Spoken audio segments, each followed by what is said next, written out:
মুসিবত, দুনিয়ার বিপদ, এটা কোনো বিপদ না, সামান্য বিষয়। সবচাইতে বড় মুসিবতে মানুষ পড়বে কিয়ামতের দিন।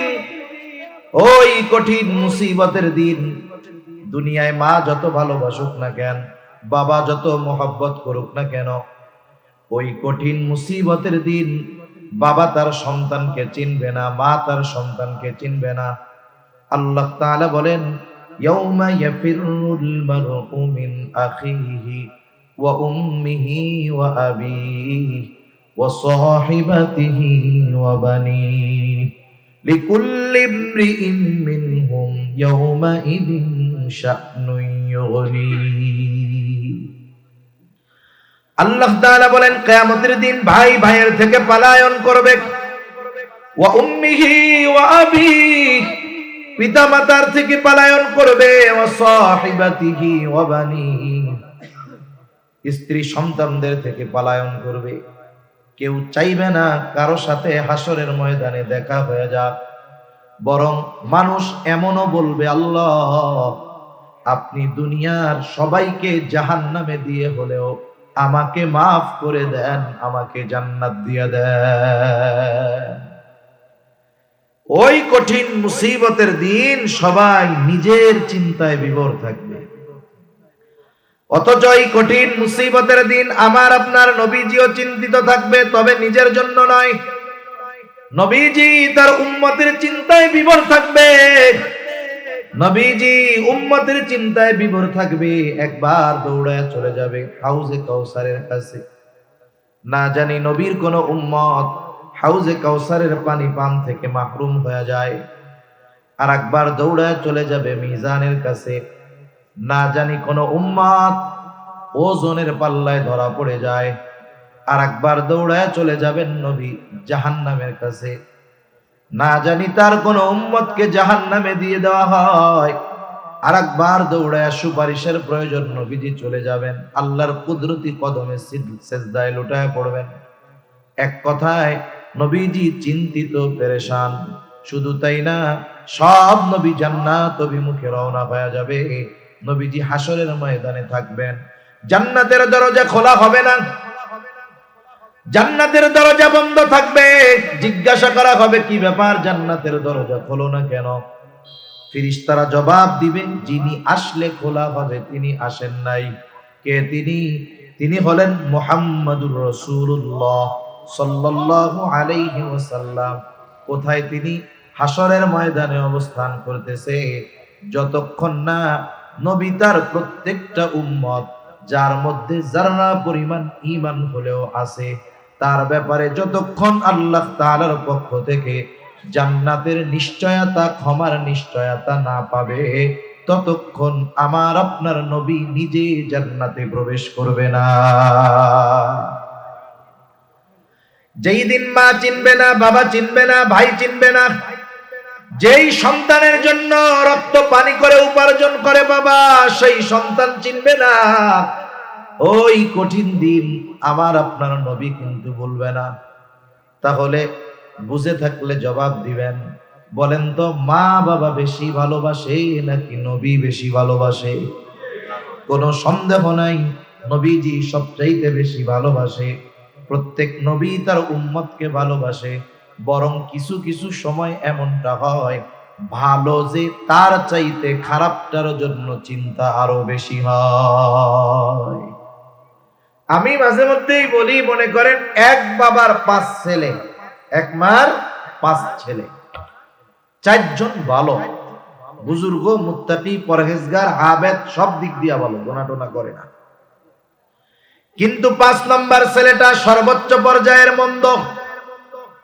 4 জনের ভালোকে যদি একদিকে দেওয়া হয়, একজনের খারাপির পাল্লা আরো বেশি ভারী হবে, এত খারাপ। বলেন তো, মা বাবা ওই ভালো 4 জনের জন্য চিন্তা বেশি করে নাকি খারাপটার জন্য বেশি করে? বলেন তো, মা বাবা যখন দোয়া করে, দোয়ার মধ্যে 4 জনের ব্যাপারে বেশি দোয়া করে নাকি খারাপটার জন্য বেশি দোয়া করে? সন্তান খারাপ হওয়ার পরেও মা বাবা ওই সন্তানকে দূরে ঠেলে দেয় না, মা বাবা ওই সন্তানকে বের করে দেয় না। কেন? বলে মহব্বতের কারণে। সন্তান এই জন্য যত খারাপ হোক তাকে দূরে ঠেলে দেওয়া যায় না। আরে উম্মত যত গুনাহগার হোক, মা বাবার চাইতে সন্তানকে যত ভালোবাসে মা বাবা, তার চাইতে নবী তার উম্মতকে বেশি ভালোবাসে। এই জন্য নবী সন্তান যেমন খারাপ হলে মা বাবা মহব্বতের কারণে চিন্তিত হয়, ওই রকম কোন উম্মত যদি গুনাহগার হয়, নবীও মহব্বতের কারণে চিন্তিত হয়ে যায়। এরপরে উনি ঈসা আলাইহিস সালাতু ওয়াস সালামের ওই আয়াত, যেই দোয়া আল্লাহ তাআলার কাছে ঈসা আলাইহিস সালাম করেছেন, আল্লাহ তাআলা ওই দোয়াও জানায় দেন। ঈসা আলাইহিস সালাম দোয়া করে আর বলে, ইন তুআযিবহুম ফাইন্নাহুম ইবাদুক ওয়া ইন তাগফির লাহুম ফাইন্নাকা আনতাল আজিজুল হাকীম। ঈসা আলাইহিস সালাম আল্লাহ তাআলার কাছে বলে, ইন তুআযিবহুম ফাইন্নাহুম ইবাদুক, আপনি যদি তাদেরকে শাস্তি দেন তারা তো আপনারই বান্দা। ওয়া ইন তাগফির লাহুম, আল্লাহ আপনি যদি তাদেরকে ক্ষমা করে দেন, মাফ করে দেন, তারা তো আপনারই বান্দা। এই কারণে যদি আপনি আমার গুনাহগার উম্মত, আপনার বান্দাকে যদি আপনি মাফ করে দেন, কেউ কোনো কিছু আপনাকে জিজ্ঞাসা করবে না। কেন? ফাইন্নাকা আনতাল আজিজ, আপনি হলেন মহাপরাক্রমশালী, মহাপ্রজ্ঞাময়। মূলত ঈসা আলাইহিস সালাম বলতে চায়, আল্লাহ আমার ওই গুনাহগার উম্মত আপনার বান্দাগুলোকেও আপনি মাফ করে দেন। দুই নবী দোয়া করছে তার গুনাহগার উম্মতের ব্যাপারে। আল্লাহ তাআলা নবীজিকে জানাইছেন, নবীজি ওই দুই নবীর দোয়া তিলাওয়াত করেছেন। অনেক সময় কিছু বিষয় আছে, আপনি আমি একটা কাজ করব কিন্তু মনে নাই, ভুলে গেছি। কথার কথা, বাসার থেকে বলছে যে ছেলেটাকে ফোন দিতে হবে, মেয়েটারে ফোন দিতে হবে, বাজারে গিয়ে মোবাইলে টাকা রিচার্জ করে দিয়ে, জরুরি বিষয়। এখন আপনি বাজারে গিয়ে চা খাইতে বসছেন, এখন ভুলে গেছেন, মনে নাই আর। একটু পরে যে কোনো কারণে উঠছেন, সামনে টাকা রিচার্জের দোকান, অথবা আরেকজন বন্ধু আপনারে বলতেছে আমি একটু ওইদিকে যাই। কেন? বলে আমার টাকা রিচার্জ করতে হবে। এখন বলেন তো, যে ভুলে গেছিল তার মনে পড়ে যায় না? হ্যাঁ রে, আমারও তো করতে হবে, বাসার থেকে 2 ঘন্টা আগে বলে দিছে, আমি ভুলে গেছিলাম। নবীজি যখন দুই নবীর দোয়া তিলাওয়াত করলেন, যা তারা উম্মতের ব্যাপারে করছে, এইবার নবীজির অন্তরে তার উম্মতের মহব্বতের ঢেউ জাগ্রত হয়ে গেছে। নবীজিও এইবার গুনাহগার উম্মতের জন্য দোয়া করে। বর্ণনাকারী বলতেছেন, ফারাফা ইয়াদাই ওয়া ক্বালা আল্লাহুম্মা উম্মতি উম্মতি ওয়া বাকা। নবীজি হাত দুটো উঁচু করলেন, হাত দুটো উঁচু করে বলতেছে, আল্লাহ আমার উম্মত, আমার উম্মত। সাথে সাথে ওযর ধারায় চোখ দিয়ে অশ্রু পড়তেছে, নবীজি কান্না করতেছে আর বলে, আমার উম্মত, আমার উম্মত। আর কিছুই নবীজি বলেন না, যদিও বাক্য বলতেছে এতটুকু, আমার উম্মত, কিন্তু মূলত নবীজি কি বলতে চায়, দুনিয়ার কেউ জানুক আর না জানুক, বুঝুক আর না বুঝুক, যিনি জানেন, যিনি বোঝেন, তিনি কে? আল্লাহ তাআলা সব জানেন, বুঝেন। এরপরেও আল্লাহ তাআলা তার হাবিবের জবান দিয়ে শুনতে চায় কান্নার কারণটা কি। মনে করেন বৃহস্পতিবার বিকাল বেলা মাদ্রাসার ছোট ছোট ছাত্ররা, 4 বছর, 5, 6, 7 বছর বয়স, নতুন নতুন মাদ্রাসায় ভর্তি করে দিয়ে গেছে মা বাপ। এতকাল মা বাবা হাতে তুইলা, কোলে তুইলা, গালে তুইলা খাওয়াইছে। এখন বৃহস্পতিবার বিকাল বেলায় মাদ্রাসা ছুটি হয়, ও তো জানে। এখন মা বাবার জন্য কলিজার মধ্যে পড়তেছে, হুজুরের কাছে গিয়া বইসা শুধু কান্না করতেছে। বৃহস্পতিবার আসরের পরে শুধু কান্দে, কান্না করে। এখন বলেন তো, এই ছোট বাচ্চা, মক্তবের বাচ্চাটা বৃহস্পতিবার বিকাল বেলায় যদি হুজুরের সামনে গিয়া কান্না করে, বলেন তো এই কান্নার কারণ আপনারা কি বুঝেন? কি জন্য কান্না করে বলেন তো? ছুটি চায়, বাড়িতে যাবে। আপনারা যেহেতু বুঝলেন, তাইলে হুজুরে মনে হয় হুজুরের সামনে কান্না করলে বোঝে না যে এই পোলা কেন কান্না করে। বুঝে না? বুঝে। এরপরেও কি বলে, কান্না করো কেন? ও আরো কান্নার গিয়ার বাড়ায় দেয়, বলে যতই কান্না কেটে করো কোনো লাভ নাই, কি জন্য কানতেছো এটা আগে কও, এরপরে হলো সিদ্ধান্ত। এবার কানতে কানতে পড়ান বলতেছে একটু বাড়ি যাবো, আম্মার কাছে যাব। হুজুর একটা হাসি দিয়া কি বলে, আচ্ছা ঠিক আছে যাও, আগামীকাল সন্ধ্যার আগে আবার চলে আসবে। এখন কান্নার কারণ ওস্তাদ বোঝার পরেও কেন ছাত্রের মুখ দিয়ে শুনতে চায়? এটা ওস্তাদ ছাত্রের একটা মহব্বতের বহিঃপ্রকাশ। আল্লাহ তাআলা সবকিছু জানার পরেও কেন তার হাবিবের মুখ দিয়ে শুনতে চায়? এটা আল্লাহ তাআলার তার হাবিবের প্রতি মহব্বতের একটা বহিঃপ্রকাশ।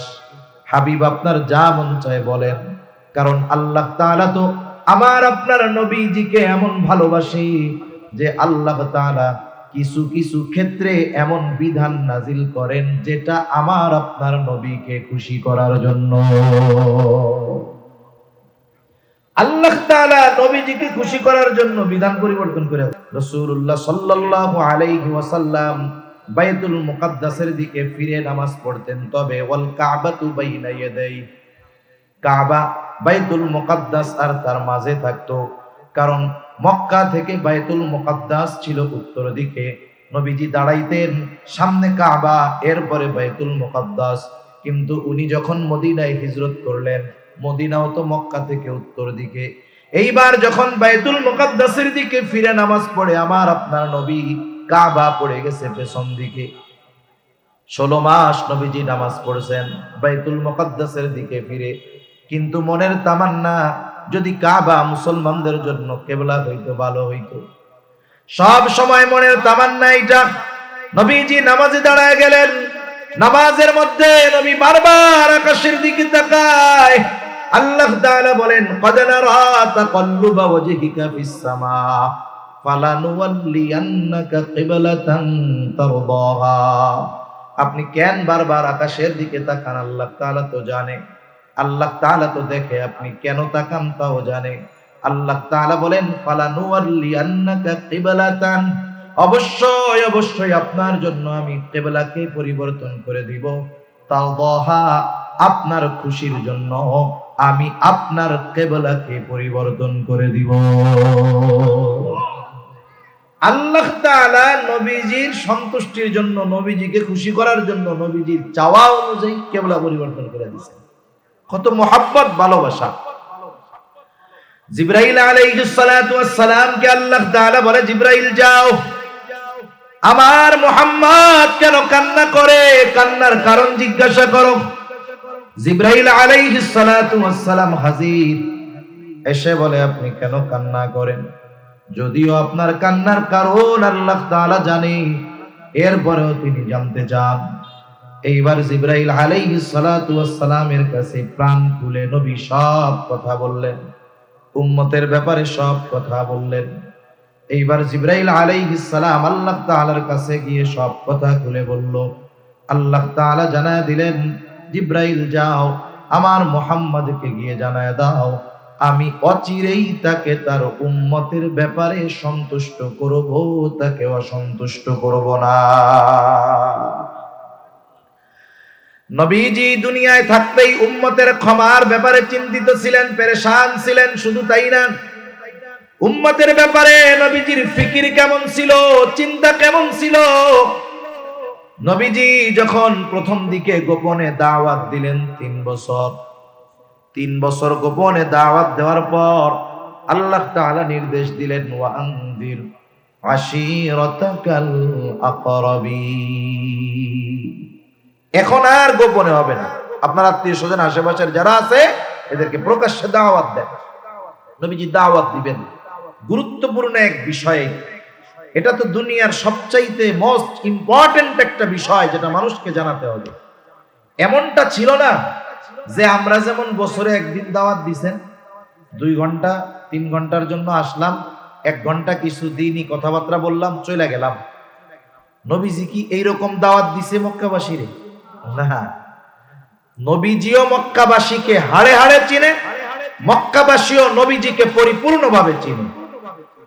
একটা মানুষকে চেনা জানার জন্য, একটা মানুষের অভ্যন্তরীণ এবং বাহিরের ভেতরের সব বিষয় জানার জন্য 1-2 ঘন্টা সময় যথেষ্ট না। আপনি যখন একটা মানুষের সাথে বছরের পর বছর থাকবেন, আপনি হয়তো দেখতেছেন যে মাথায় টুপি, মুখে দাড়ি, গায়ে লম্বা জুব্বা, বাবা পাগড়ি, বড় বুজুর্গ আল্লাহওয়ালা। এই আল্লাহওয়ালা আসলে যে আল্লাহওয়ালা কিনা এটা বুঝতে পারবেন 1 বছর তার সাথে থাকলে। মানুষের সামনে খুব মিষ্টি কথা আমরা বলতেছি, আমলের কথা বলতেছি, কিন্তু আমার আমলের অরিজিনাল হালত কি এটা তো বুঝবেন আমার সাথে 6 মাস থাকলে। ঠিক কিনা বলেন? এই বিষয়গুলো নবীজিও তাদের ব্যাপারে জানে, তারাও নবীজির ব্যাপারে জানে। নবীজির প্রতি তাদের কত অগাধ আস্থা বিশ্বাস ছিল। নবীজি যখন এই পরিচিত মানুষগুলোর মধ্যে, পরিচিত পরিবেশে, পরিচিত স্থানে দাওয়াত দিবেন, নবীজি এবার আবু কুবাইস পাহাড়ের উপরে উঠলেন। আবু কুবাইস পাহাড়ের অংশটাই সাফা পাহাড়। এজন্য কোন কোন বর্ণনায় আসছে উনি সাফা পাহাড়ে উঠলেন, কোন কোন বর্ণনায় আবু কুবাইস পাহাড়ে উঠলেন। মূলত সাফা পাহাড়টা আবু কুবাইস পাহাড়েরই একটা অংশ। এবার উনি সাফা পাহাড়ে ওইটা মক্কাবাসীর ডাক দিলেন। এমনি ওই পাহাড়ের এক মর্যাদা ছিল। ওই পাহাড়ের উপরে যদি কোনো অপরিচিত ব্যক্তি, যাকে মক্কার কেউ চিনে না, ওই রকম অপরিচিত একজন ব্যক্তিও যদি ওই পাহাড়ে দাঁড়িয়ে মক্কাবাসীর কাছে সাহায্য চাইতো, ওই পাহাড়ের এমন আজমাত ব্যক্তিকে তা দেখতো না, কিন্তু ওই পাহাড়ে যে বসতো, উঠতো, যাকে ডাক দিত, ওই লোকটা অপরিচিত হলেও সকল মানুষ তাকে সাহায্য করার জন্য ছুটে আসতো। ওই পাহাড়ের একটা মর্যাদা ছিল। কথায় তো কথা আসে, এই যে চেয়ার দেখছেন, এই চেয়ারের একটা মর্যাদা আছে জানেন? এই চেয়ারের একটা মর্যাদা আছে, কিন্তু আমরা এই চেয়ারের চাইতে মর্যাদা দেই ব্যক্তিকে বেশি। চেয়ারের চাইতে মর্যাদা কাদের বেশি দেই?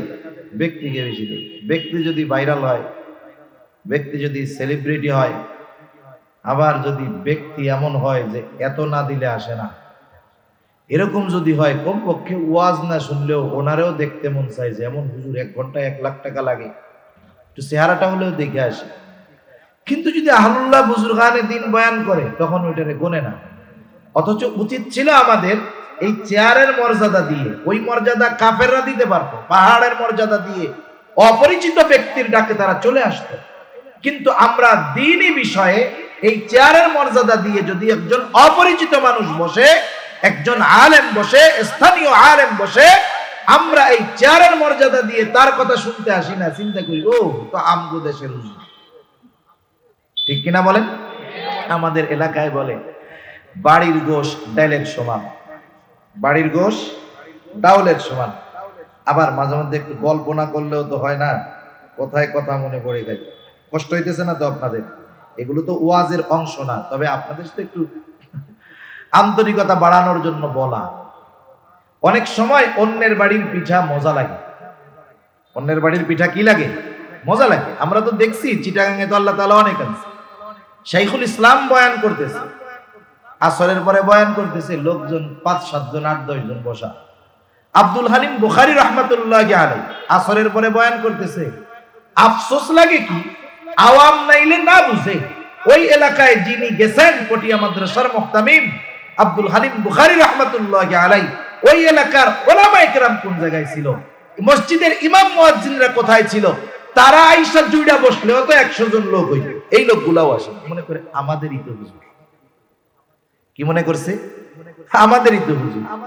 অথচ প্রত্যন্ত অঞ্চলে অনেক দূরে দূরে একটা দিনের জন্য ওনাদের পিছনে বছরের পর বছর ঘুরে পাওয়া যায় না।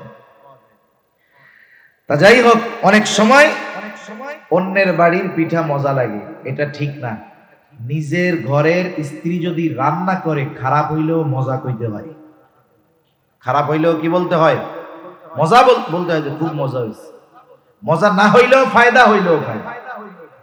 মনে করেন একজন স্বামী বাসায় গেছে, এবার স্ত্রী মজার একটা খাবার আইনা দিছে, পিঠা আইনা দিছে, সে নিজেই রান্না করছে আর কি, কিন্তু গোপন রাখছে।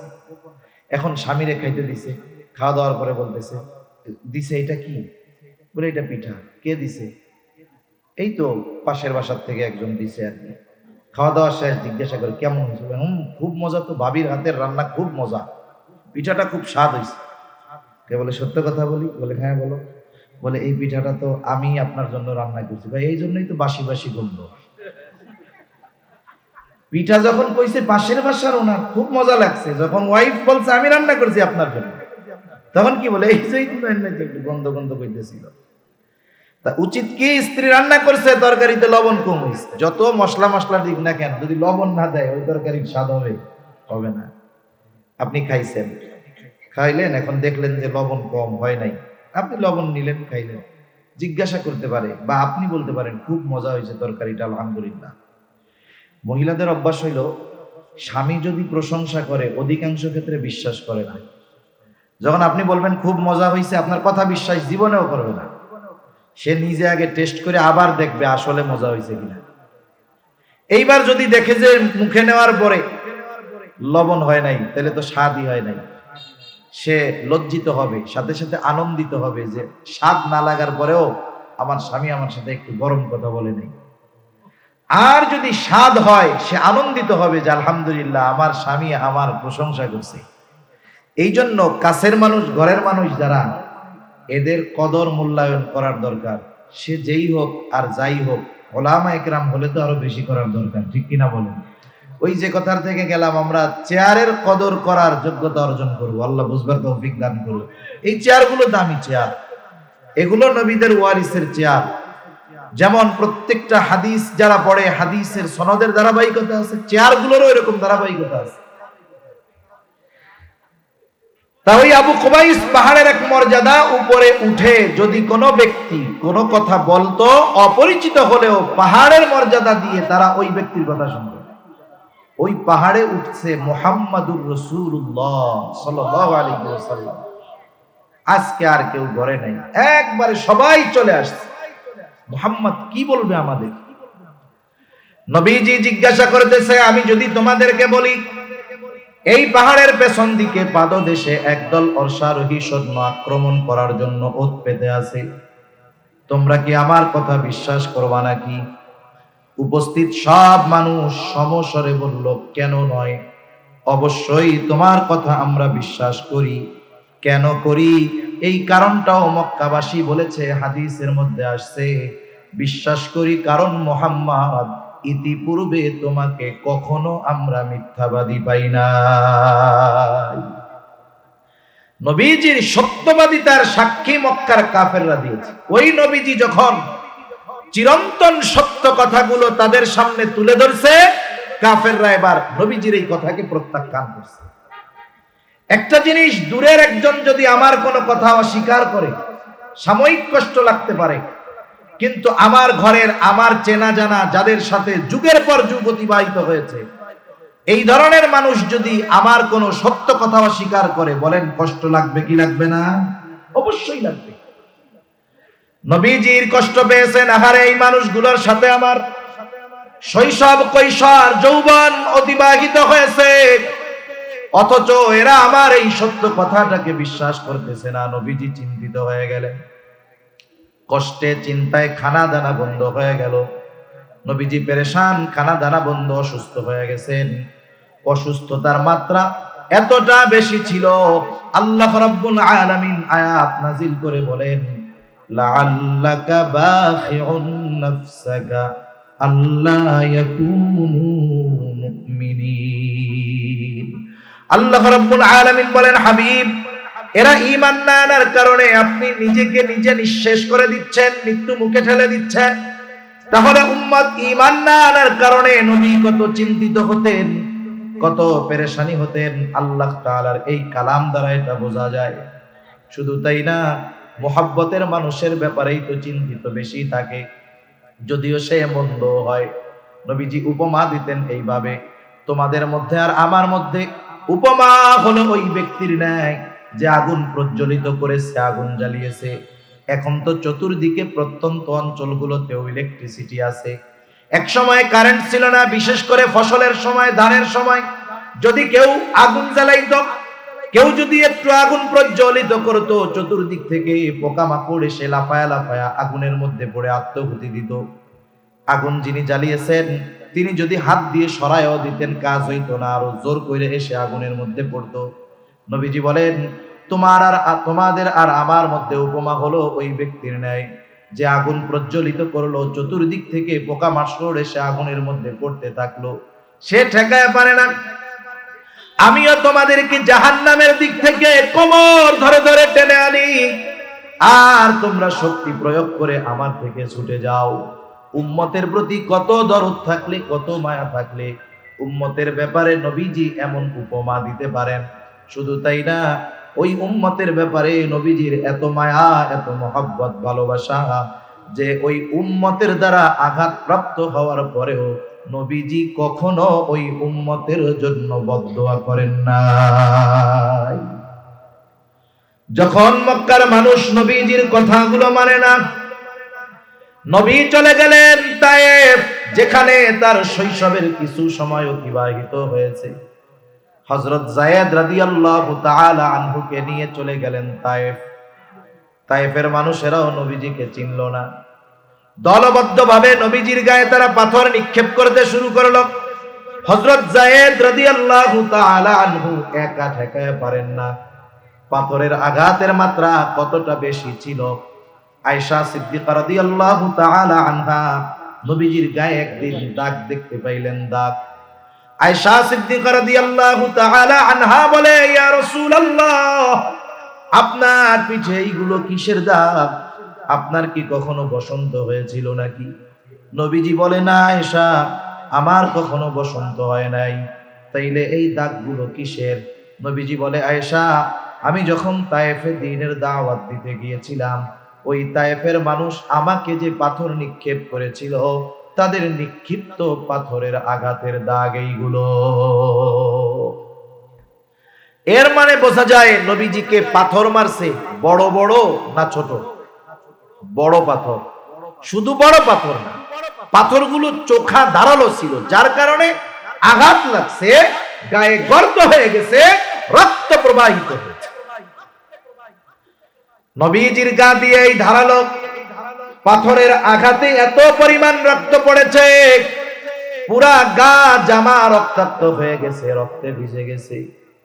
গা বেয়ে বেয়ে রক্ত পড়ে জুতার মধ্যে ঢুকে গেছে, রক্ত শুকায়া পা জুতার সাথে আটকে গেছে।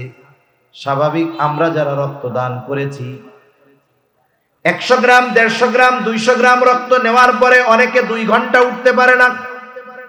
নবীজির গা রক্ত প্রবাহিত হয়েছে, নবীজি পড়ে যাইতেন, আবার উঠতেন, দাঁড়াইতেন, দাঁড়ায় বলতেন, বলো লা ইলাহা ইল্লাল্লাহ তুফলিহু। ও তায়েফবাসী, বলো লা ইলাহা ইল্লাল্লাহ তুফলিহু, সফল কাম হয়ে যাইবা, সফল হয়ে যাইবা। এইভাবে দিনভর দাওয়াত দিলেন নবী। রক্তাক্ত দেহ, প্রচুর পরিমাণ রক্ত প্রবাহিত হয়েছে, বের হয়েছে। দুর্বল নবী বিকাল বেলায় একটা আঙ্গুর বাগানের পাশে গিয়ে একটু বিশ্রাম নিচ্ছেন, আরাম করতেছেন। দুর্বল দেহ, জিবরাইল আলাইহিস সালাতু ওয়াস সালাম হাজির। এসে বলে, ইয়া রাসূলুল্লাহ, এই কওম আপনার সাথে কেমন আচরণ করেছে আল্লাহ তাআলা সব দেখছে। আজকে আমি একা আসি নাই, আমার সাথে আরেকজনকে পাঠানো হয়েছে, যেই ফেরেশতা ইতিপূর্বে কখনো আপনার নিকটে আসে নাই। নবীজি বলেন, ওই ফেরেশতা আমার কাছে আসলো, আমাকে সালাম দিল। সালাম বিনিময়ের পরে বলতেছে, ইয়া রাসূলুল্লাহ, এই সম্প্রদায় আপনার সাথে কেমন আচরণ করেছে আপনার মালিক জানে। তিনি আমাকে আপনার নির্দেশ পালন করার জন্য পাঠিয়েছেন। আপনি যা আদেশ করবেন তা বাস্তবে পরিণত করার নির্দেশ আল্লাহ তাআলা আমাকে দিয়েছেন। ইয়া রাসূলুল্লাহ, আপনি যদি নির্দেশ দেন, এই অবাধ্য তায়েফবাসীকে 2 দিকের পাহাড় দিয়ে, 2 পাহাড় দিয়ে এমন ভাবে পিষে দেওয়া হবে যে তায়েফবাসী পুরা অস্তিত্বহীন হয়ে যাবে। আমারে তো আল্লাহ পাঠাইছে আপনার অর্ডার মানতে, খালি অর্ডার দেন, দেখেন কি করি, একবারে নিশ্চিন্ত হয়ে যায়। আমরা কতটা প্রতিশোধ পরায়ণ। 20 বছর আগে যদি কারোর সাথে কোনো দ্বন্দ্ব থাকে, কেউ যদি আমাকে একটা কথা বলে থাকে, কেউ যদি আমাকে আঘাত করে থাকে, 20 বছর পরে যদি আমি কোনো পাওয়ার পাই, ক্ষমতা পাই, আমি চিন্তা করি যেই আঙ্গুল দিয়ে 20 বছর আগে আমার দিকে ধমক তুলছে, ওই আঙ্গুলই আমি ভেঙে ফেলি। এরকম আল্লাহর বান্দা নাই তো? প্রতিশোধ পরায়ণতা আমাদেরকে এতটা হিংস্র করে তুলেছে যে ক্ষুধার্ত কুকুরটাও এত হিংস্র নয়, ঠিক কিনা বলেন? প্রতিশোধ পরায়ণতা শুধু। প্রতিশোধ পরায়ণ, ক্ষুধার্ত হিংস্র কুকুরের চাইতেও হিংস্র বানায় ফেলছে কিছু মানুষকে। নবীজি কেমন ক্ষমা পরায়ণ ছিলেন নবী। ফেরেশতা যখন বলতেছে বলেন দুই দিকের পাহাড় দিয়ে এদেরকে পিষে দেই। নবীজি আরাম করতেছিলেন, এবার একটু উঠে বসলেন আমার আপনার নবী। এমনটা বলেন নাই হালকা একটু দিয়া সাইজ করে দেন যাতে ভয় সঞ্চয় হয় অন্তরের মধ্যে। বরং নবীজি তখন বলতেছেন বাল আরজু আইয়াখরুজাল্লাহু মিন আসলাবিহিম মান ইয়াবুদুল্লাহা ওয়াহদাহু ওয়া লা ইউশরিকু বিহি শাইআ। কেমন যেন নবীজি বলতেছেন, আপনি তো বলতেছেন অর্ডার দেন দুই পাহাড় দিয়ে এদেরকে পিষে নিশ্চিহ্ন করে দেই, কিন্তু আমি তো এই মানুষগুলোর ব্যাপারে আল্লাহ তাআলার কাছে এই ব্যাপারে আশাবাদী যে আল্লাহ তাআলা এদের মধ্য থেকে এমন এক প্রজন্ম বের করবে, এমন এক কওম বের করবে, এমন এক সম্প্রদায় বের করবে যারা এক আল্লাহর ইবাদত করবে, তার সাথে কারো শরীক করবে না। আপনি বলতেছেন, আপনি নির্দেশ দেন এদের নিশ্চিহ্ন করে দেই, আর রহমাতুল লিল আলামিন বলতেছে আরে এরা ঈমান না আনছে তাতে কি হইছে, আমি তো আল্লাহ তাআলার কাছে আশা করি এদের মধ্য থেকেই আল্লাহ তাআলা এমন মানুষ বের করবে যারা এক আল্লাহর ইবাদত করবে। সুবহানাল্লাহ। অবাধ্য এই উম্মতের প্রতিও নবীজির কত ভালোবাসা, নবীজির উম্মতের প্রতি দরদ মায়া কত, লম্বা সময় আরো হাদিস বলা যাবে। তবে কিছু কিছু বিষয় আছে যত বয়ান করা হোক, যত মানুষ সাক্ষ্য দিক, অনেক বিষয় আছে আমরা জানি না শুনি না, কিন্তু একজনের কথায় বিশ্বাস কইরা নেই, হয় কি হয় না? আপনারা তো চট্টগ্রামের মানুষ, অনেক আগের থেকে আপনারা বিভিন্ন দেশে ব্যবসা করেন, কারণ চট্টগ্রাম এটা হলো ব্যবসার রাজধানী। বিদেশে গেলে দেখা যায় চিটাগাঙের দোকান, আর কই হায় রে মক্কা শরীফ আশেপাশে জিজ্ঞাসা করলে কই কই সাতকানিয়া। মানে চট্টগ্রামের যত ব্যবসায়ী আছে ওর চট্টগ্রামের ব্যবসায়ী আরবে বেশি, আর মিনিমাম মনে হয় 50 থেকে 60% হবে এইসব সাতকানিয়া। দোকানে কাজ করে বাঙালি, বাড়ি কই সাতকানিয়া। কি অবস্থা, আল্লাহ তাআলা বরকত দিক আরো, বলি আমিন। আবার চিটাঙে প্রবাদও আছে সাতকানিয়ার লোক ছাড়া ব্যবসা জাগ আপ হয় না। টেরি বাজার যান, ওই জায়গায় যান, সব দোকানে সাতকানিয়ার লোক, সব দোকানে সাতকানিয়ার লোক। আল্লাহ তাআলা ব্যবসার এক যোগ্যতা এই সাতকানিয়ার মানুষে দিছে। আপনারা তো খুশি হন নাই? খুশি না? তাই খুশি হইলে কি করবেন? আলহামদুলিল্লাহ কোন আলহামদুলিল্লাহ। তা এই সাতকানিয়ার মানুষরা সহ আগেও তো যখন মোবাইল ছিল না, টেলিফোন ছিল না, দেখার কোনো সুযোগ ছিল না, চিঠির জামানা ছিল, ওই সময় অনেক মানুষ প্রবাসে যাইতো। দেখা যাবে বিবাহ করছে, 3 মাস বাড়ি থাকছে, বিদেশে চলে গেছে। যখন বাড়ি ছিল ওই সময় আল্লাহ তাআলা তার স্ত্রীর গর্ভে একটা সন্তান আল্লাহ তাআলা দিছে। 20 বছর পরে বাড়ি আসছে, এর মধ্যে ছেলেও বাপরে দেখে নাই, বাপও ছেলেরে দেখে নাই। ওই সময় তো আর দেখে কথা কওয়ানোর সুযোগ নেই। এখন দেখে নাই, দুইজন দুইজনকে চিনে না, চিঠিতে যতটুকু কথাবার্তা। এবার ওই লোক চিন্তা করছে ছেলে টেলে তো বড় হয়ে গেছে, বাড়ি একটা সারপ্রাইজ দিব, সারপ্রাইজ মানে চমকায়া দিব সবাইকে। কোনো খবর টবর না দিয়া বাড়ি চলে আসছে।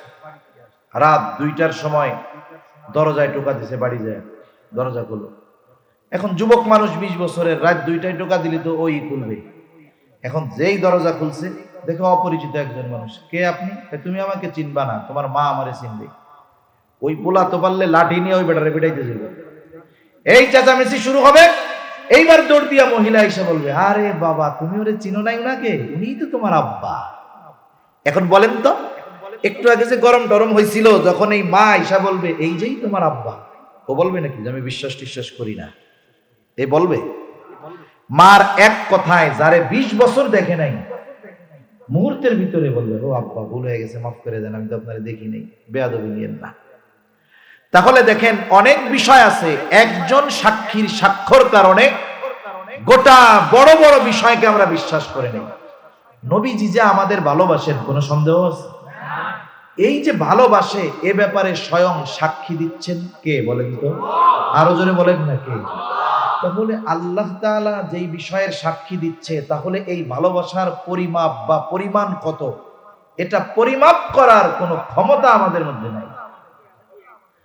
নবীজি তার উম্মতকে কত ভালোবাসে স্বয়ং সাক্ষী দিচ্ছেন আল্লাহ।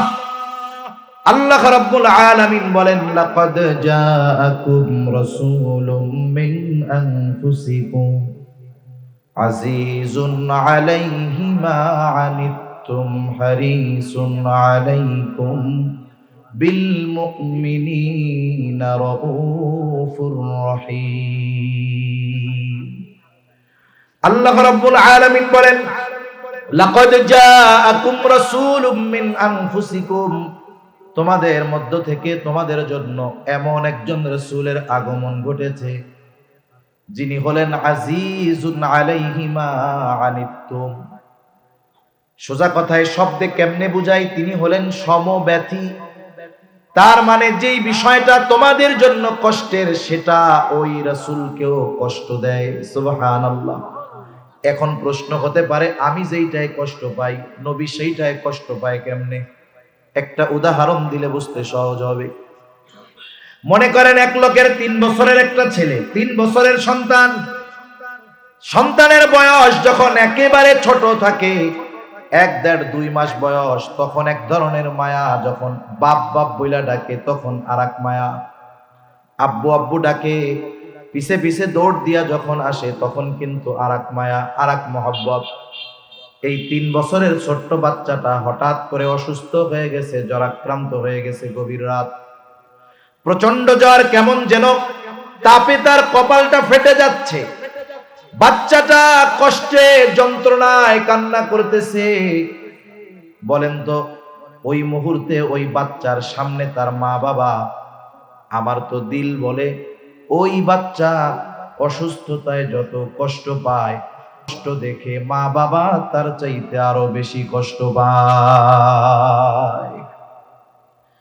অনেক মা বাবা হয়তো আল্লাহ তাআলার কাছে মনে মনে বলে, আল্লাহ, আমরা নাইলে পাপ করেছি, গুনাহ করেছি, কিন্তু এই মাসুম বাচ্চাটা তো কোনো পাপ করে নাই। আয় আল্লাহ, আপনি প্রয়োজনে তার অসুস্থতাটা আমাকে দিয়ে আপনি এই মাসুম বাচ্চাটারে সুস্থ করে দেন। দেখেন তো, সন্তানের কষ্ট অনুভব করে মা বাবা কেন? কারণ সন্তানের প্রতি মা বাবার ভালোবাসা থাকার কারণে। উম্মতের কষ্ট নবীজি কেন অনুভব করেন?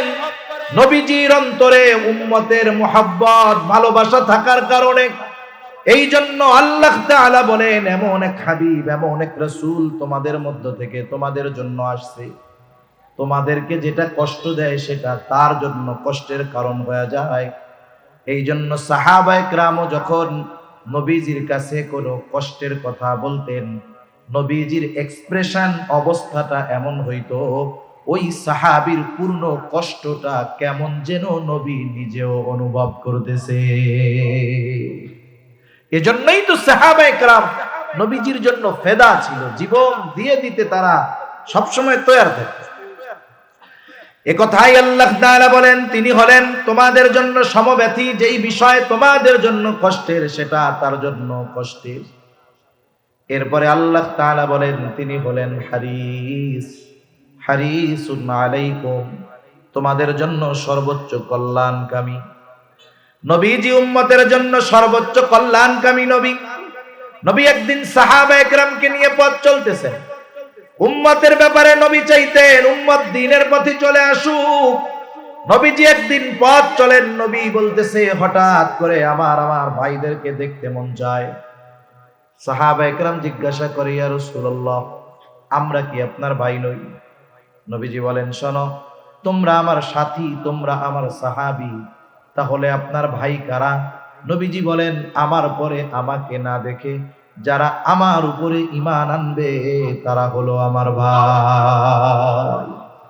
নবীজি কল্যাণকামী, চাইতেন যে সবাই আমার পরে আমার প্রতি, আল্লাহর প্রতি ঈমান আনুক। শুধু তাই না, যেই বিষয়গুলো উম্মতের জন্য অতি কল্যাণের, ওই বিষয়টাকে যথাযথ স্থান এবং যথাযথ সময়ের জন্য সংরক্ষণ করতেন। নবীজি বলেন প্রত্যেকটা নবীকে এক একটা স্পেশাল দোয়া করার সুযোগ দেওয়া হয়েছে, যেই দোয়াটা আল্লাহ তাআলা তার উম্মতের ব্যাপারে কবুল করার প্রতিশ্রুতি দিয়েছেন নগদে। নবীজি বলেন সব নবী তাদের সেই দোয়াটা দুনিয়ায় করে ফেলছে, আমি ওই দোয়াটাকে সংরক্ষণ করে রাখছি, কিয়ামতের দিন ওই দোয়াটাকে আমি আমার উম্মতের সুপারিশ হিসাবে করব, যেটা মিস হবেই না, কারণ এই দোয়া কবুলের নিশ্চয়তা আল্লাহ তাআলা দিয়ে রাখছেন।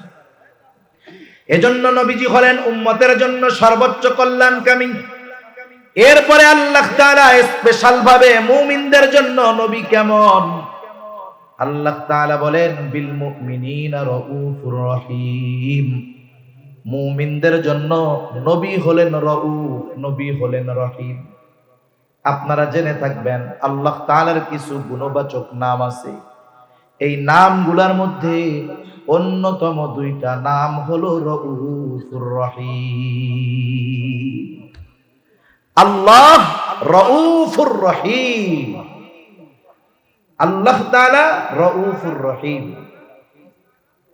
অথচ এই দুইটা শব্দ নবীজি উম্মতের প্রতি কেমন সদয় দয়ালু। আল্লাহ তাআলা বলেন অতিশয় সদয়, অতিশয় দয়ালু। এই গুণটা কার বলেন তো, একটু জোরে বলেন কার? আল্লাহ তাআলা। নবীজি মুমিনদের প্রতি কেমন সদয় আর মুমিনদের জন্য কেমন রহমদিল, এই কথা আমাদের বোঝানোর জন্য আল্লাহ তাআলা এমন দুইটা শব্দ নবীজির শানে ব্যবহার করছেন যা দুনিয়ার কোন মাখলুকের সাথে সম্পৃক্ত করা বৈধ নয়। নিজের সাথের শব্দ। কেউ যদি বলে অমুক পীর সাহেব রাউফুর রহিম, শিরক হবে। কি হবে বলেন? শিরক হবে। অথচ নবীজি তার উম্মতের প্রতি কেমন সদয়, কেমন রহমদিল, এটা বোঝানোর জন্য আল্লাহ তাআলা নিজে তার নবীকে বলতেছে। কি বলতেছে? বিল মুমিনিনা রাউফুর রহিম। এই নবী হলেন মুমিনদের জন্য অতি সদয়, পরম দয়ালু। তাহলে উম্মতের প্রতি নবীজি কেমন সদয়, কেমন রহমদিল, আল্লাহ তাআলার এই কথার দ্বারা স্পষ্টভাবে বোঝা যায়। এখন স্বাভাবিক যৌক্তিকতা, স্বাভাবিক জ্ঞান কি বলে, স্বাভাবিক সেন্স কি বলে? যেই ব্যক্তি আমাকে আমার জন্য সর্বোচ্চ ত্যাগ স্বীকার করবে, আমাকে সর্বোচ্চ ভালোবাসবে, আমিও তার জন্য জীবন দিয়ে তাকে ভালোবাসবো, এটা বলে হলো স্বাভাবিক নলেজ, এটাই বলে। এখন বলেন তো, যেহেতু নবী আমাদের সর্বোচ্চ ভালোবাসে, তার ভালোবাসার পরিধি উম্মতের ব্যাপারে এত বেশি, ওই ভালোবাসার ব্যাপারে স্বয়ং সাক্ষ্য দিয়েছেন আল্লাহ। যেই নবী এত আমাদের ভালোবাসে, বলেন তো সেই নবীর প্রতি আমাদের সর্বোচ্চ ভালোবাসা থাকার দরকার আছে না নাই? সর্বোচ্চ পরিমাণ ভালোবাসা নবীজির প্রতি আমাদের থাকতে হবে। নবীর প্রতি উম্মতের ভালোবাসা, উম্মতের প্রতি নবীর ভালোবাসা, আর নবীর প্রতি উম্মতের ভালোবাসা, এটা হলো ঈমান সম্পৃক্ত বিষয়। আমরা যে নবীকে ভালোবাসবো এটা সম্পর্কের কারণে না, স্বার্থের কারণে না। এ ভালোবাসা ঈমানের সাথে জড়িত, ঈমানের সাথে। সেজন্য এই ভালোবাসাটা হতে হবে সর্বোচ্চ। এই জন্য নবীর প্রতি যার ভালোবাসা যত বাড়ে, তার ঈমানের পাওয়ার তত বাড়ে। নবীর প্রতি ভালোবাসা যার যত কমে, ঈমানের পাওয়ার তার তত কমে। দুনিয়ার ভালোবাসা, স্বার্থের ভালোবাসা, সম্পর্কের ভালোবাসা, এটা কারণে আপ ডাউন হয়, কিন্তু নবীর ভালোবাসা কখনো ডাউন হওয়ার সুযোগ নেই, শুধু আপ হইতে হবে, বাড়তে হবে। বাবার সাথে সন্তানের ভালোবাসা, সম্পর্কের ভালোবাসা, মায়ের সাথে মেয়ের ভালোবাসা, সম্পর্কের ভালোবাসা, স্বামীর সাথে স্ত্রীর ভালোবাসা, সম্পর্কের ভালোবাসা, ছেলের সাথে মেয়ের ভালোবাসা, এটা সম্পর্কের ভালোবাসা, ছেলের সাথে মায়ের ভালোবাসা, সম্পর্কের ভালোবাসা। এই ভালোবাসা ঈমানের কারণে এক সময় শত্রুতাতেও পরিণত হতে পারে। যেই বাপরে ভালোবাসবে আল্লাহর জন্য, ওই বাপের সাথে দুশ্মনী হবেও আল্লাহর জন্য। কিন্তু নবীর সাথে বিরোধিতার তো কোনো সুযোগ নাই, ওখানে তো শুধু ভালোবাসা বাড়তেই হবে, ঠিক কিনা বলেন? সাহাবায়ে কেরাম দেখায় গেছে বাবার, মার, সন্তানের এসবের ভালোবাসার চাইতে নবীর ভালোবাসাকে তারা কত ঊর্ধ্বে রাখছে, সাহাবায়ে কেরাম দেখায় গেছে। বদরের যুদ্ধের দিন আবু উবাইদা ইবনুল জাররাহ রাদিয়াল্লাহু তাআলা আনহু যুদ্ধের ময়দানে যখন আছেন, তিনি দেখতে পাইলেন তার বাবা জাররাহ কাফেরদের পক্ষে, মুসলমানদের বিপক্ষে যুদ্ধ করার জন্য আসছে। বাবাকে দেখার পর তিনি চিন্তা করলেন বাবার থেকে দূরে দূরে সরে থাকবো। এক বর্ণনায় আসছে তিনি বাবার থেকে সরে সরে যুদ্ধ করতেছেন ঠিক, কিন্তু বাবার দিকে খেয়াল রাখতেছেন বাবা কি করে। কারণ জাররাহ নবীর প্রতি সর্বোচ্চ বিদ্বেষ পোষণ করত। জাররাহ চিন্তা করছে আজকে যেহেতু লোকবল অস্ত্রের দিক দিয়ে আমরা শক্তিশালী, মুসলমানদেরকে সাইজ করে দেওয়া হবে, আর যদি মুহাম্মদকে দুনিয়া থেকে বিদায় করে দেওয়া যায় তাহলে তো সবই শেষ। এই বদ চিন্তা করে, কুচিন্তা করে সে বারবার নবীজির দিকে আক্রমণ করার চেষ্টা করতেছে। জাররাহ আবু উবাইদা খেয়াল করলেন, প্রথমবার গিয়ে প্রতিহত করলেন, আবার দূরে সরে যুদ্ধ করতেছে, কিন্তু খেয়াল করে যে বাপ জাররাহ কি করে। আবার খেয়াল করলেন যে জাররাহ নবীর দিকে আক্রমণ করার চেষ্টা করতেছে, আবার গিয়ে প্রতিহত করলেন, সরায়া দিলেন। এইবার আবার যুদ্ধ শুরু করেছে, খেয়াল করতেছে বাবা কি করে। এইবার তাকায় দেখে বাপ আবারও নবীর দিকে আক্রমণ করার চেষ্টা করতেছে। বাবার মহব্বতে জাররাহ বাবার থেকে দূরে দূরে সরে যুদ্ধ করতেছিল, কিন্তু নবীর প্রতি বাবার এই আচরণ তার পছন্দ হয় নাই। সে তো ওই রকম লক্ষ্য বাবার চাইতে নবীকে বেশি মহব্বত করে। এইবার আবু উবাইদা বিরক্ত হয়ে গেল, নবীর প্রতি এহেন আচরণ সে পছন্দ করলো না। এইবার নিজে গিয়া একটা কোপ দিয়া বাপের দেহ থেকে কল্লাটাকে আলাদা করে দিল। দুনিয়ার স্বার্থে নাকি নবীর মহব্বতে? নবীর সাথে বেয়াদবি করেছে, ছাড় দেয় নাই। এই জন্য নবীর প্রতি মহব্বত এটা ঈমানের সাথে সম্পৃক্ত বিষয়, এটা কমার কোনো সুযোগ নাই। নবীকে মহব্বত করতে গিয়ে যদি বাপ দুশ্মন হয়, পিছপা হওয়া যাবে না। নবীকে ভালোবাসতে গিয়ে যদি সন্তান দুশ্মন হয়, তাহলে সন্তানের সাথে সম্পর্ক ত্যাগ করতে হবে। সাহাবায়ে কেরাম এই ব্যাপারে দৃঢ় প্রতিজ্ঞাবদ্ধ ছিলেন। শুধু তাই না, নবীজিও জানায়া দিয়েছেন, ও আমার উম্মত, মিলাদ দিয়া, সিন্নি খাইয়া, জিলাপি খাইয়া প্রকৃত মুমিন হতে পারবা না যতক্ষণ না আমাকে প্রকৃতভাবে ভালোবাসবা। নবীজি সেই কথা বলেন, লা ইউমিনু আহাদুকুম হাত্তা আকুনা আহাব্বা ইলাইহি মিন ওয়ালিদিহি ওয়া ওয়ালাদিহি ওয়ান নাসি আজমাইন। নবীজি বলেন, তোমাদের মধ্যে কেউ ততক্ষণ মুমিন হতে পারবে না যতক্ষণ না সে পিতা, মাতা, সন্তান, সন্ততি, এক কথা সকলের চাইতে আমি নবীকে বেশি ভালো না বাসবে, ততক্ষণ কেউ প্রকৃত মুমিন হতে পারবে না। এখন নবীর তো ভালোবাসতে হবে, কোন পদ্ধতিতে বাসবো? আমরা তো নবীকে সামনে পাই নাই। আবু বকর সামনে পাইছে, নিজের সব সম্পদ নবীর কাছে আইনা দিয়ে দিছে। আরে হযরত তালহা নবীজিকে সামনে পেয়েছে। উহুদের ময়দানে নবী যখন গর্তের মধ্যে পড়ে গেছে, কাফেরদের তীর বর্ষা নবীজির মাথার উপর দিয়ে যায়। তালহা তো নবীজিকে সামনে পাইছে, নবীর মহব্বতে নিজের বুকটাকে নবীর জন্য ঢাল বানায়া দিয়েছে। সুবহানাল্লাহ। কিন্তু আমরা তো নবীরে সামনে পাই নাই, কেমনে ভালোবাসবো? নবীও জানে আমার উম্মত চিন্তিত হয়ে যাবে, এই জন্য নবী তাকে ভালোবাসার পদ্ধতি নবী নিজেই বলে দিলেন। নবীজি বলেন, ও উম্মত, কেমনে ভালোবাসবা শোনো। তোমরা আমাকে যদি ভালোবাসতে চাও, কেমনে ভালোবাসবা? মনে করো তুমি তোমার পদ্ধতিতে আমারে ভালোবাসবা, কাজ হবে না। নবীজি বলেন, মান আহাব্বা সুন্নতি ফাকাদ আহাব্বানি ওয়া মান আহাব্বানি কানা মাই ফিল জান্নাহ। নবীজি বলেন, যে আমার সুন্নতকে ভালোবাসবে সে আমি নবীকে ভালোবাসবে, যে আমার সুন্নতকে ভালোবাসলো আমি নবীকে ভালোবাসলো, আর যে আমি নবীকে ভালোবাসবে তার অবস্থান হবে আমার সাথে জান্নাতে। সুবহানাল্লাহ বলেন। নবীর সাথে যদি জান্নাতে থাকতে হয়, জান্নাতে তো আগে যাওয়ার দরকার। জান্নাতে যাওয়ার শর্ত কি? নবীজি বলেন, কুল্লু উম্মতি ইয়াদখুলুনাল জান্নাতা ইল্লা মান আবা। নবীজি বলেন, আমার সব উম্মত জান্নাতে যাবে, আবা উম্মত ছাড়া। প্রশ্ন করা হলো, ইয়া রাসূলুল্লাহ, আবা উম্মতের আবার কারা? নবীজি বলেন, মান আতাআনি দাখালাল জান্নাহ ওয়া মান আসানি ফাকাদ আবা। যারা আমার আনুগত্য করবে তারা জান্নাতে প্রবেশ করবে, আর যারা আমার আনুগত্য করবে না তারা আবা উম্মত, তারা জাহান্নামে প্রবেশ করবে। এই দুই হাদিসকে যদি মিলানো হয় কি ফলাফল বের হয়? দুই হাদিসকে মিলাইলে ফলাফল বের হয়, নবীর সুন্নাতকে যারা মোহাব্বতের সাথে অনুসরণ করবে।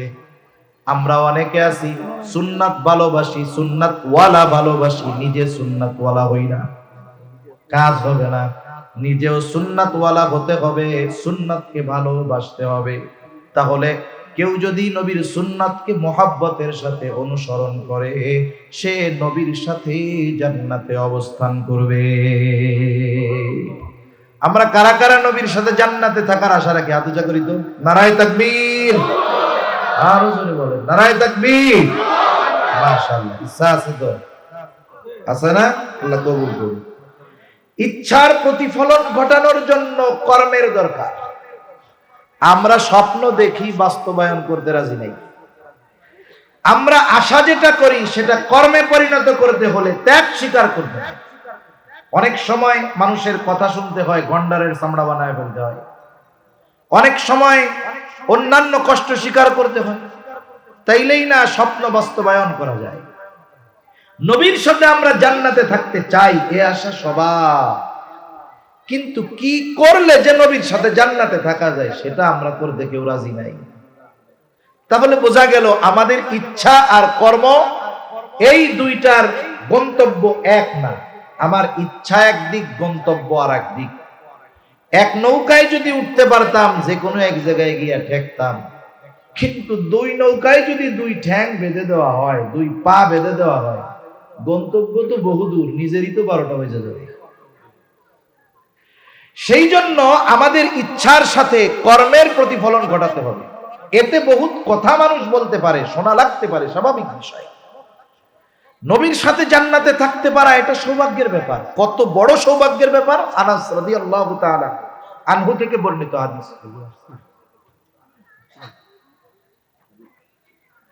আনাস রাদিয়াল্লাহু তাআলা আনহু থেকে বর্ণিত হাদিস।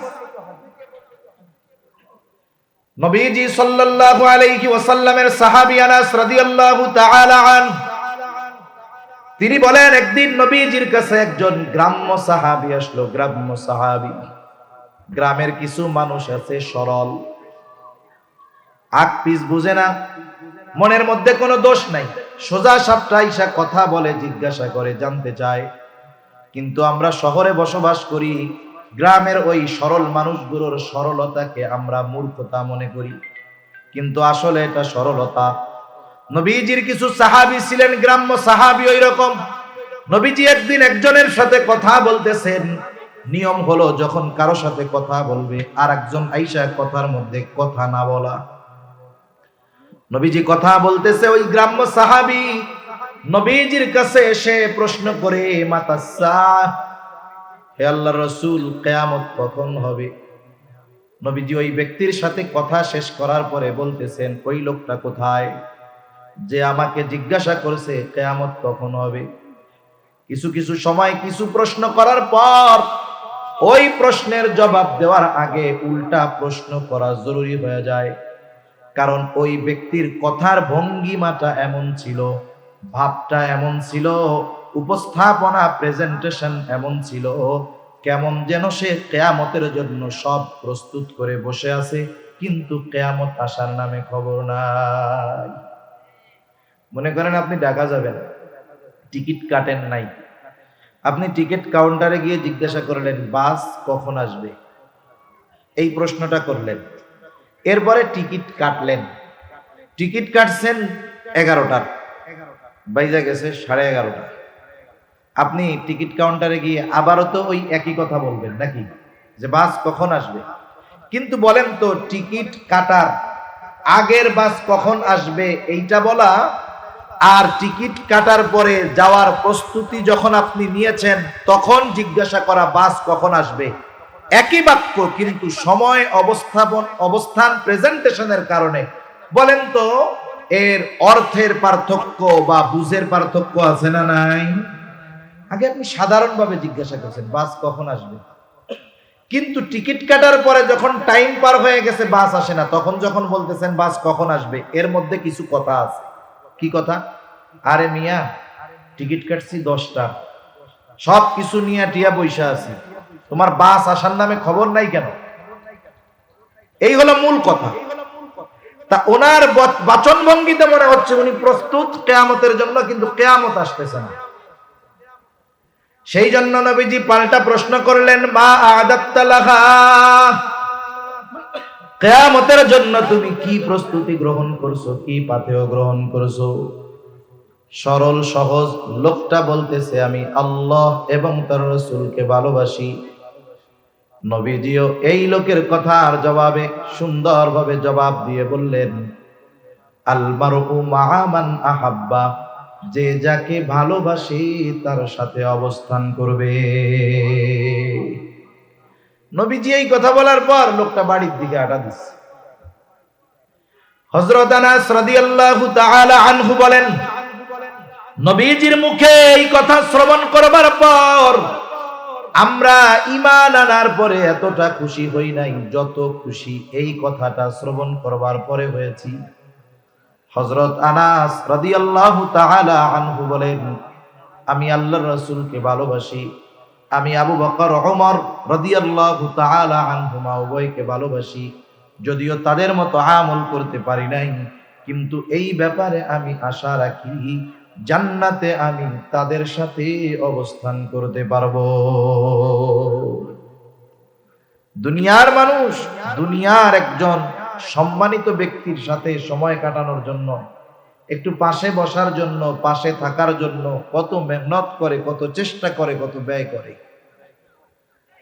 অথচ দেখেন নবীর সাথে জান্নাতে থাকার সুযোগ হয়ে যাবে যদি নবীর সুন্নাতকে মহব্বতের সাথে অনুসরণ করা যায়।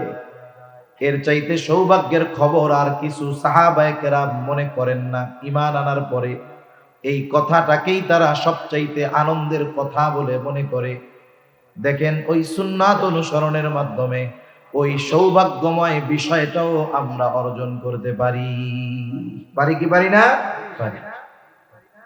কিন্তু আফসোসের ব্যাপার হলো আমরা নবীকে ভালোবাসতে রাজি আছি, সুন্নাতকে ভালোবাসতে রাজি আছি, সুন্নাতের ধারক বাহক হইতে আমরা রাজি নাই।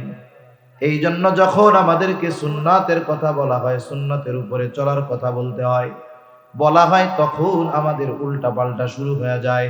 কিন্তু একটা জিনিস মনে রাখার দরকার, আল্লাহ রাব্বুল আলামিনও জানায় দেন, নবীকে নবীর সুন্নাত অনুসরণ করার মাধ্যমে আল্লাহর ভালোবাসাও পাওয়া যায়।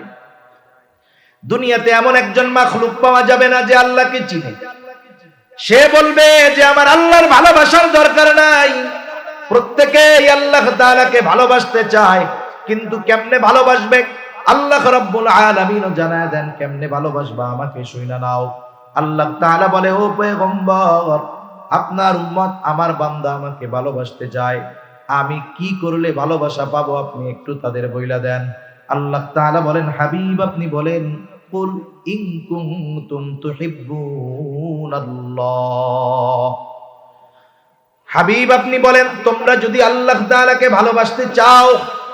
নবীজি প্রশ্ন করবেন, তোমরা যদি আল্লাহরে ভালোবাসতে চাও। এখন আমিও আপনাদেরকে প্রশ্ন করি, আমরা কারা কারা আল্লাহকে ভালোবাসতে চাই? আরো জোরে হাত উঁচা করেন, নারায়ে তাকবীর।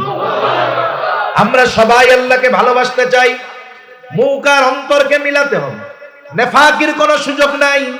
আমরা যদি আল্লাহকে ভালোবাসতে চাই কি করতে হবে? নবী বইলা দেন, ও আমার উম্মত, তোমরা যদি আল্লাহকে ভালোবাসতে চাও তাইলে কি করবা? ফাত্তাবিউনি, আমার অনুসরণ করো, আমার আনুগত্য করো, তাহলে আল্লাহ তাআলাকে ভালোবাসা হবে। শুধু তাই না, তোমরা যদি আমি হাবিব আমি নবীর অনুসরণ করো, আল্লাহকে ভালোবাসা নিয়ে তোমাদের চিন্তা করা লাগবে না। ইউহিব্বুকুমুল্লাহ, আল্লাহ আমার অনুসরণ করার কারণে আল্লাহ তাআলা তোমাদের ভালোবাসবে। তাহলে নবীর অনুসরণের মাধ্যমে কার ভালোবাসা পাওয়া যায়? জোরে বলেন। ইউহিব্বুকুমুল্লাহ, আল্লাহ তোমাদের ভালোবাসবে। আল্লাহ তাআলার ভালোবাসার প্রথম পুরস্কারটা কি? আখিরাতেরটা পরে থাক, দুনিয়ার পুরস্কার কি? আল্লাহ তাআলা বলেন ওয়ায়াগফির লাকুম যুনুবাকুম, ভালোবাসার প্রথম নিদর্শন হিসাবে আল্লাহ তাআলা তোমাদের গুনাহগুলো ক্ষমা করে দিবে। সাথে সাথে আল্লাহর ভালোবাসা পাইলে আরো লাভ কি? হাদিসের মধ্যে আসছে, নবীজি জানায় দেন, আলহামদুলিল্লাহ, নারায়ে তাকবীর।